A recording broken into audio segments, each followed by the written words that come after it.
नमस्कार विद्यार्थियों। श्री चिरंजीलाल धानुका उच्च माध्यमिक आदर्श विद्या मंदिर रतनगढ़ की कक्षा एकादशी अनिवार्य हिंदी की ऑनलाइन कक्षा में एक बार पुनः आपका हार्दिक अभिनंदन और स्वागत है। विद्यार्थियों, इसी वर्ष एकादशी कक्षा का भी पाठ्यक्रम परिवर्तित हुआ है और अपने आरोह नामक अनिवार्य हिंदी में पुस्तक जुड़ी है और एक पतली पुस्तक और है जिसका नाम वितान है। पूर्व के वीडियो में आपको मैंने दोनों पुस्तकों के बारे में बताया भी था, दिखाया भी था। आरोह पुस्तक में अपने काव्य खंड है और गद्य खंड है, पद्य भाग और गद्य भाग। काव्य खंड का हम प्रारंभ कर चुके हैं। इसके अंतर्गत पहला अध्याय आपका कबीर का है।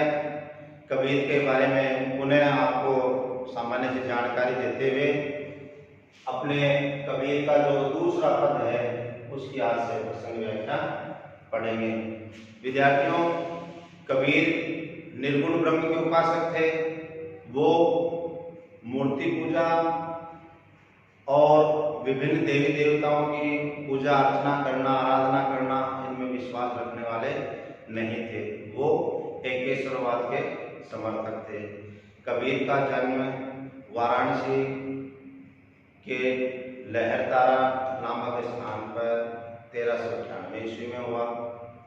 ऐसा बताया जाता है कि जब इनका जन्म हुआ तो उसके बारे में साहित्यकारों ने कहीं कहीं पर यह भी लिखा है कि कबीर का जन्म है वो एक विधवा ब्राह्मणी की कोख से हुआ।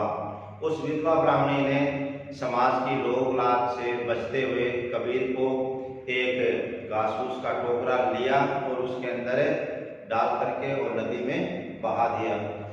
और उसी समय जब नदी के अंदर ये कबीर बहते हुए जा रहे थे तो नीरू और नीमा नामक दंपति है वो वहाँ पर जल लेने के लिए आए, ऐसा उल्लेख मिलता है। उन्होंने उसे नन्हे से बालक जो आगे बड़ा होकर के कबीर बना उसको अपने घर ले आए, उसका लालन पालन किया और बड़ा किया। ऐसा बताया जाता है कि कबीर के माता पिता है वो नीरू और नीमा ही थे, ऐसा भी हमें पढ़ने को मिलता है। जबकि प्रामाणिकता के रूप में ऐसा कुछ उल्लेख अभी तक मिला नहीं है। कबीर कभी भी विद्यालय नहीं गए थे। उन्होंने स्थान स्थान पर घूम करके और सत्संगत से संसार का व्यवहारिक और ईश्वर भक्ति का ज्ञान प्राप्त किया।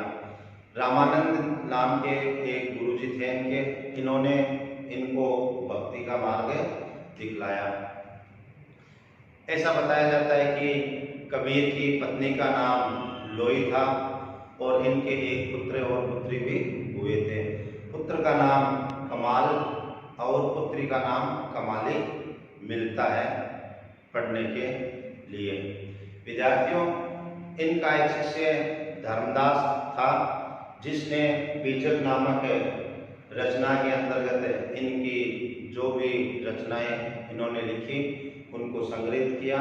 बीजक के भी विद्यार्थियों 3 भाग हैं, साखी, रमैनी और शब्द। ये कबीर की प्रमुख रचनाएं मानी जाती है जिसके अंतर्गत निर्गुण ब्रह्म की उपासना, संसार का व्यवहारिक ज्ञान, ईश्वर प्राप्ति का मार्ग, ये सभी सिद्धांतों के बारे में, अद्वैतवाद के बारे में, ये इनकी रचनाओं के बारे में हमें उल्लेख मिलता है।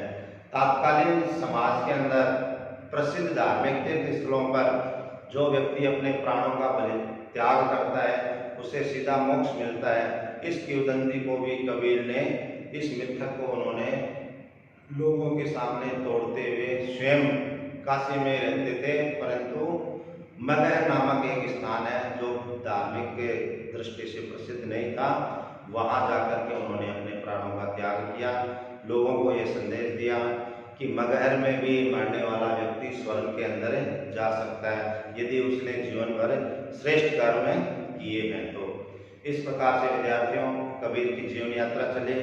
उन्होंने एक सच्चे संत, समाज सुधारक और कवि होने के साथ साथ के अंदर लोगों को यह संदेश दिया कि जो आप दिखावे के लिए व्यर्थ के बाह्य आडंबर करते हो यह उचित नहीं है। ईश्वर का वास्तविक ज्ञान है, उसको आप समझिए। अनेक देवी देवताओं को मत मानिए, मूर्ति पूजा भी मत कीजिए, उसके भी वो कबीर है, वो विरोधी थे। उन्होंने कहा एक ही ईश्वर को मानिए जो निराकार है, जिसका कोई आकार प्रकार स्पष्ट नहीं है, वही परमपिता परमेश्वर है, उसका आप स्मरण कीजिए। इस प्रकार से विद्यार्थियों उन्होंने समाज के अंदर जो दिखावा, पाखंड, आडंबर था उन पर करारी चोट करते हुए समाज को शिक्षित किया, संदेश दिया कि आप इनके अंदर विश्वास मत कीजिए, जो धर्म की वास्तविकता है उसको आप समझिए। इस प्रकार से 1518 में इन्होंने मगहर में अपना प्राण त्याग दिया। आइए विद्यार्थियों हम अब कबीर के दूसरे पद्य की प्रसंग व्याख्या देखते हैं। पद्य भाग के अंदर आपको प्रसंग भी लिखना होगा विद्यार्थियों। तो प्रसंग में आप लिखेंगे प्रस्तुत पद्यांश हमारी पाठ्य पुस्तक में संकलित कबीर की साखियां नामक शीर्षक से अवतरित है, जिसके रचनाकार कबीर है। यहाँ पर संसार के अंदर जो बाह्य दिखावा, पाखंड, आडंबर चल रहा है उसके बारे में बताते हुए कहते हैं। विद्यार्थियों इस पद्यांश से पूर्व आप कुछ काठिन्य निवारण देख लीजिए, जिसको आप पदार्थ कहते हैं। देखिए, बोराना पागल हो गया, धागे दौड़ता है, पतियाना विश्वास, स्नाना स्नान करना, नहाना, आतन भगवान, पका नहीं पत्थर की मूर्ति, बहुत किते पुस्तक, मुरीद शिष्य, तदबीर उपाय। यह आपके काठिन्य निवारण हो गए। प्रसंग आपको मैंने पूर्व में बता दिया। अब हम इसकी प्रसंग व्याख्या देखेंगे। व्याख्या में देखिए, संतों देखत जग बोराना, हे साधुओं इस संसार को देखिए, यह पागल हो गया है। कैसे पागल हो गया? देखिए, सांच कहो तो मारन भावे। यदि इस संसार के लोगों को कोई भी सच्ची बात बताई जाती है तो वो मुझे या बताने वाले को मारने के लिए दौड़ते हैं, अर्थात उसके प्राण लेने के लिए उसके पीछे भागते हैं। झूठे जगपतियाना, और कैसे लोग हैं यदि इनको झूठी बातें बताई जाए उन पर ये विश्वास करते हैं, उन पर अटल विश्वास करते हैं। किन पर? झूठी बातों पर। और जो झूठी बात बताता है उसको ये मारने नहीं दौड़ते, मारने तो दौड़ते हैं जो इनको सही, सच्ची और प्रमाणिक बात बताता है उसको। चौथी पंक्ति में देखिए, नेमी देखा धर्मी देखा। नेमी कठोरता से नियमों का पालन करने वाला, धर्मी धर्म के मार्ग पर चलने वाला। कबीरदास जी कहते हैं कि मैंने धर्म का कठोरता के साथ नियमों का पालन करने वाले लोगों को देखा है। प्रातः करे स्नाना, सुबह होते ही वो स्नान करते हैं अर्थात नहाते हैं। आत्म मारे पखा नहीं पूजे, भगवान को तो उन्होंने मार दिया। क्या मार दिया?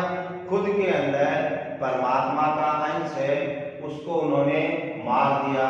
कहने का तात्पर्य है स्वयं के अंदर ईश्वर का जो अंश है उसको पहचानते नहीं है। पहचानते नहीं है तो विद्यार्थियों वो आत्मा जो अजर अमर है हमारे अंदर है उसको हम पहचान नहीं रहे हैं, वो मृत तुल्य है। पखा नहीं पूजे, और पत्थर की मूर्ति को वो पूजने जाता है। उनमें कुछ नहीं ज्ञाना, ऐसे लोगों के अंदर कुछ भी ज्ञान नहीं है। क्यों ज्ञान नहीं है? क्योंकि वो वास्तविक ईश्वर को पहचान नहीं पा रहे हैं। बहुतक देखा पीर ओलिया, पढ़े किताब पुराना। कबीरदास जी कहते हैं कि मैंने इस्लाम धर्म के बहुत पीर और ओलियाओं को यानी धार्मिक उपदेश देने वाले लोगों को देखा है। उन्होंने अनेक कुरान की किताबें पढ़ी है, ज्ञान प्राप्त किया है। के मुरीद तब्दील बतावे, उनमें हुए जो ज्ञाना, वे अपने शिष्यों को कुरान के अंदर जो ज्ञान है उसी को उन्हें बताते हैं। परंतु ईश्वर को प्राप्त करने का, मालिक को प्राप्त करने का जो वास्तविक भेद है, जो मर्म है, उसको वो अपने शिष्यों को नहीं बताते हैं। क्यों नहीं बताते हैं? क्योंकि ग्रंथ पढ़ करके वो सिर्फ ऊपरी ज्ञान प्राप्त करते हैं, सतही ज्ञान प्राप्त करते हैं, परंतु उसके अंदर जो मर्म छिपा हुआ है, जो रहस्य छिपा हुआ है, उसको वो न तो स्वयं उससे परिचित है, तो स्वयं ही उससे परिचित नहीं है। तो विद्यार्थियों, वो अपने शिष्यों को क्या बताएंगे? बड़े बड़े धर्म उपदेशक हैं, परंतु वो भी ईश्वर के वास्तविक रहस्य तक परिचित नहीं हुए हैं। इस प्रकार से विद्यार्थियों, आपका ये कबीर का जो दूसरा पद्यांश है उसकी आज से प्रसंग है। इसका शेष भाग और है जो अपने अगले ऑनलाइन वीडियो के अंदर पढ़ेंगे। आज के इस ऑनलाइन वीडियो के लिए आपका गृह कार्य विद्यार्थियों, कबीर के दूसरे पद की सह प्रसंग व्याख्या कीजिए। ये जो आपका दूसरा पद्यांश आज आपको समझाया गया है, इसकी व्याख्या आपको अपने रफ कॉपी के अंदर व्यवस्थित और सुलेख के अंदर करनी है। वंदे मातरम।